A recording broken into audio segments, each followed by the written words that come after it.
Welcome to Mob Talk, the podcast where we dive into all things Mafia and break down the faces, voices, and stories of those who live the life. I'm Willa. And I'm Lauren. Today we're diving into two fascinating figures from the mob world, Sal Polisi, also known as Sal Ubatz, and Anthony Ruggiano Jr. Let's start with Anthony Ruggiano Jr., a former mobster turned podcaster. His content blends real events with fictional fare, attracts thousands of listeners. He talks about murder, prison, loyalty, and yes, even remorse. Anthony was born into the mob life originally. His father, Anthony, which was Fat Andy Ruggiano, was a powerful and respected member of the Gambino crime family. So from a young age, Tony Jr. was surrounded by organized crime. He didn't choose the life in many ways, it kind of chose him. And by his late teens, he was already running errands for his father's crew. And eventually, he even got made into the Gambino family. Additionally, he was involved in classic mob operations like loan sharking, extortion, gambling, and, of course, drug trafficking. He even admitted to participating in several murders, some ordered by the family, others as part of his rise through the ranks. But after years in the life and multiple prison sentences, something changed. Facing decades behind bars, he decided to cooperate with the government and testified against other mobsters. Today, he shares his story through podcasts and interviews, claiming he's left that world behind.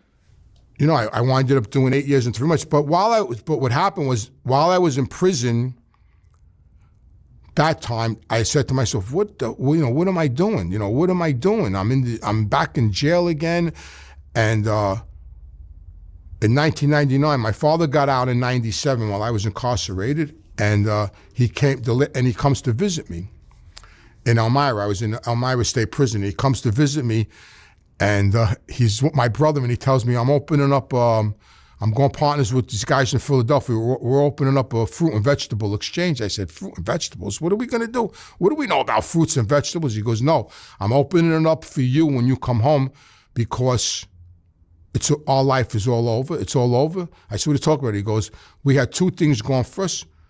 Everybody feared us and nobody cooperated. He goes, and nobody fears us no more, and people are cooperating. And this Rico statue, he goes, it's over for us. So we're going to open up a fruit and vegetable exchange. We're going to build it up, and that's going to be ours. And he left. That was in '98. He came to see me. To make a long story short, in '99, he winds up getting sick. He died. Now let's talk about Sal Polisi. Born and raised in Brooklyn, New York, he was introduced into the American Mafia at just 4 years old by his uncle. He became an associate in the Colombo family during the 1960s and was known as Crazy Sal, because he was always doing the dirty work and in the craziest way possible.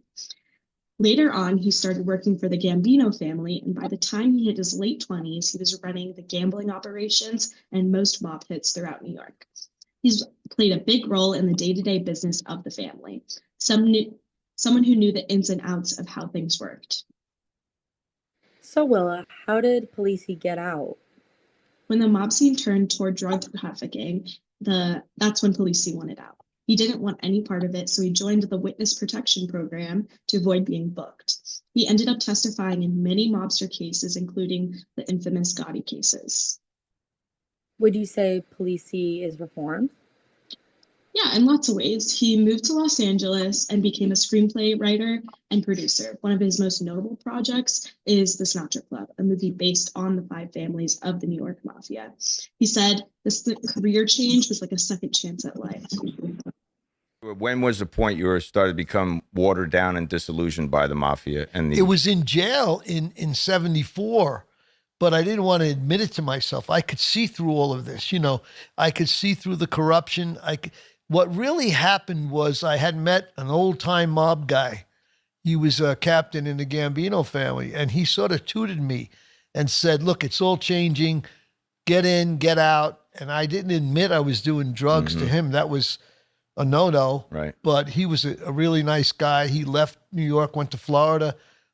His name was Dave Icavetti, an interesting guy. I talked a lot about him, like a father image. Right. And I started to see the greed, the corruption within the mob, not corruption to do with the PD or anything, right. and the jealousy, and how they were killing for money. And And what was his goal in making the Sinatra Club? To really show what the mob life was really like, the interactions between the families, the constant stress, and how quickly things can turn into violence. His main goal was to, quote unquote, stop the next kid from joining the mafia. You know, I stayed in touch with McDonald, and I wasn't involved with him for the Judge Brennan case. And I testified against Brennan in 85 because I flipped in 84 and I'm in the program now. Yeah. Like 2 years goes by and I get a call from the U.S. Marshals. We're flying you to, I guess it was like Cedar Rapids, Michigan or something. Well, what am I going to do in Michigan? You got to meet this U.S. attorney. So I go up to Michigan. Who's there? Diane Jackalone and John Gleason. John Gleason. A young John Gleason. And he's just taking notes and she's asking me all these questions. She said, look, we have a Gotti case. I go, yeah. You're going to be the first witness. I go, really? Why? And it's the first time I heard the word. You are a polished raconteur. She got the best stories. You're the best storyteller. Yeah. And when you're going to be the first witness in the Gotti case. I mean, what Gotti case? Well, we're going to drop an indictment soon, and we want you to, I don't want to testify against Gotti. I don't have anything negative to say. Well, it's not about testifying against him. You're going to paint a picture of what the life was like. Mm-hmm. Subject matter expert. And that's interesting because Ruggiano also tells a story that seems filled with remorse, at least on the surface. He talks openly about the emotional toll of mob life in his podcast, his addiction to struggles, and how prison was a wake-up call. Like when I got clean from the coke, from the drugs, like I woke up one day and I was done.